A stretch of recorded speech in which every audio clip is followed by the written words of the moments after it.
So episode 2 of Railgun kicks off the festival, which, if I'm remembering correctly, in Index Season 2, around the middle portion, we did get a perspective on it, which is always a fun thing about the universe, is sometimes you have interlinking plot lines and things like that, and then sometimes you get completely separate ones, and I gotta say, seeing it from Misaka's perspective and just some of the things that I really enjoyed when I saw it, like, within Index, like, the whole idea of Misaka's mother, and just how everyone's, like, always like, oh, that has to be your sister, it's not your sister, it's your mother, and then just how it links up to that whole, like, little romance subplot there. There's just, like, a lot of adorable moments throughout this episode, and it gives me a lot of hope for this arc, especially seen by her perspective, as Railgun's my favorite part of this universe, and to see something that I really enjoyed before, but now fleshed out in a different way, I think is going to be an absolute blast. Of course, have its kind of conspiracy, its serious plot line, but for a good majority of this episode, it definitely was the festival, and I had a blast watching. I mean, it's no surprise and no shocker that a lot of these characters are thirsty in Railgun. I mean, you can just look at Hsieh,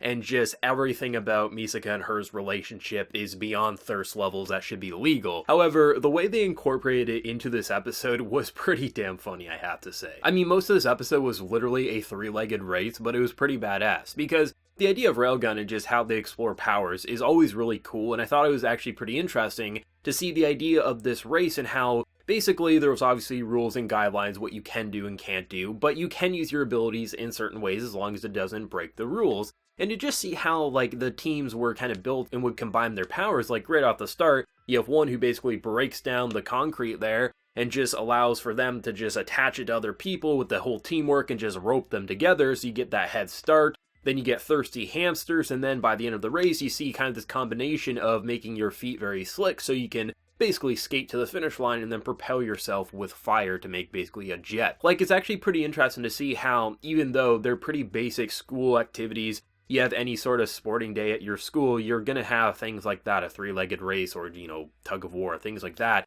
But to have characters with abilities kind of, it spices it up in such a way that even though it definitely is very high school-esque, it actually has a unique flair to it, and then mixed with obviously the Railgun shenanigans, it just kind of ties it together to be a very entertaining watch. Like, honestly, Railgun could have 12 episodes of just sporting events with these characters interacting, and that would be really interesting to me. Of course, I know there's going to be a more serious plot line. Of course, we already have hints at that within this episode, of course. But what I'm saying is, like, literally how interesting the abilities are, it makes literally any situation engaging. At least that's how I currently feel, and I thought it was a very charming episode overall that got quite a few laughs out of me. I mean, there's one moment where basically Hsieh is just like, she's a demon in that wheelchair, that's all I can say, and I love seeing just a lot of the reactions and just how characters respond to such absurd moments. Like, literally, when the event's starting, and we got our two candidates basically giving the athlete's pledge, you just have the queen get overshadowed in the most beautiful way. You have a character who is very similar to our main character in Index, and I have to say, just watching the explosions and how colorful and just beautiful it was, as pretty much every character in sync is just kind of dumbfounded and rolling their eyes, as basically it's not going according to plan. But of course, when you pick candidates such as these, yeah, I doubt it would go according to plan. And it was so fun. Like, I just had a grin on my face watching this play out. And I like how it's just definitely setting the motions of certain things that I definitely remember, but also going in directions I have no idea where it truly wants to go. And as I've mentioned my first impressions last week, I heard very good things about how this arc will function with the Railgun formula, and I think based on the glimpses that we did see in this episode, it should be very entertaining. I mean, one of the more simple moments, but something I definitely appreciated, was the idea of one of the clones basically kind of having her tsundere moment being like, it's okay that I can't participate, but then of course giving the robotic response being like, but I actually do care, and how because Misaka wanted to change her clothes after basically getting destroyed in that race there, she pretty much gets roped into it. I just love how they're setting the motions of having her still participate in the race, but also start incorporating herself into another plotline, which is going to be very fun, especially because we're going to have characters' perspectives who we really haven't had chances to see besides maybe a glimpse here and there, which should allow this season of Railgun to truly flex its writing capabilities while still remaining very charming and very hilarious with its thirst levels. I mean, that is something that Railgun is built off of, and there's no way you got to this point without enjoying it in some capacity, and it's damn hilarious to me. I think one of the more, like, ridiculous but very simple moments of this episode is how Uiharu is just having a field day. She's going from booth to booth, eating pretty much her fill and everything and then some, and how her voice actor literally was like delivering lines as if she really had food in her mouth. So you understood like what she was implying with her dialogue, but it was just so adorable and ridiculous. Like they didn't have to go to that level. They could have just maybe had a couple of words that you couldn't really tell what she was saying. But every line pretty much in this episode from her is just her eating her fill, and she can't even say proper words because of how much food she's consuming. Like,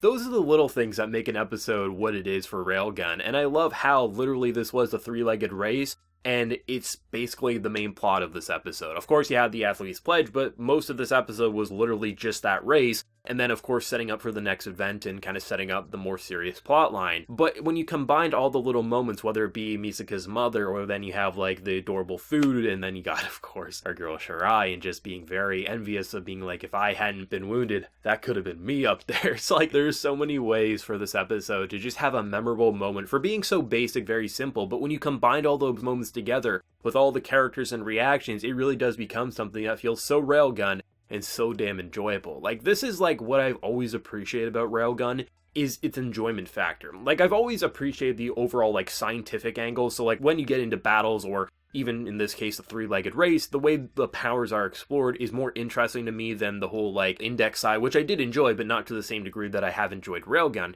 So to have all that is always really fun, but when you really break down everything that Railgun has shown in the anime up to this point, you really look back at its charm. It's just such a charming show where every character, like whether they're being flirtatious, whether they're being absurd, whether they're being ignorant or just badass, like every single moment, it just feels so Railgun, and that's what I've always appreciated, is that Railgun has a charm that the other series in this universe don't have, and that's fine, because each of the series kind of have their own charm to them, but for Railgun, the cast of characters just feels like a group of friends, dysfunctional friends, mind you, but still, in doing so, it lets like slice of life or simple banter feel as memorable as incredible action set pieces or really interesting narratives, where they've actually had some pretty insane narratives, I have to say, in Railgun. So that's what I really enjoyed about this episode in particular. Like, the first episode was a refresher, definitely getting you re-caught up to the characters and things like that. They did a good job, and it was a fun episode. But this, it feels pure Railgun. Like, that's the best way to describe it. It was pure Railgun,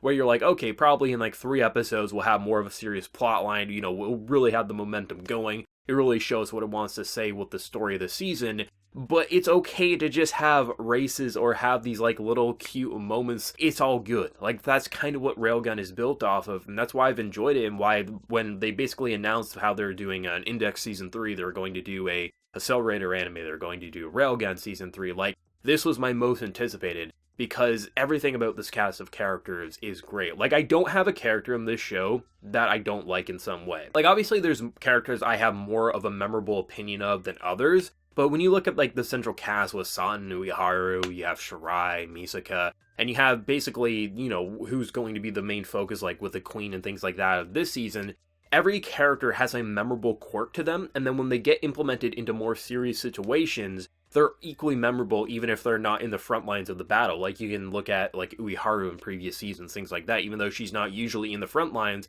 she's a key component to how basically you can track things and things like that. The charm of Railgun, why I think like this was like one of the most anticipated anime for everyone from every poll that you could read for this season. And it's not even just like it has like these insane arcs, these insane action set pieces, is that you can have any moment in this show be memorable, even if it's just these characters being just in awe that Misaka's mother is actually her mother and not her sister. Like, that's a trope you've seen plenty of times. Oh, that's not actually your sister. Oh, she looks so young. But when you see how these character personalities interact with it, it is fantastic. Because you just think in your head, like, no one is going to be better than Misaka to someone like Shirai. So even though these characters are like kind of flaunting and just being like, oh my god, she's just so perfect. Obviously, she doesn't have as big of breasts as obviously her mother, but you know, Misaka's alright. And then you'd have Shirai pop up being like, how dare you speak ill of her? Like, you can always just think of how character interactions will play out, and they'll usually play out to a pretty good idea of what you're thinking, but they'll also do something interesting all in the process. And that's why an episode with just a 3-legged race was so damn memorable, and one of the most memorable episodes I've watched this week. And now I'm just thinking about where the serious side of this arc will go, because they're definitely setting it up in an interesting way.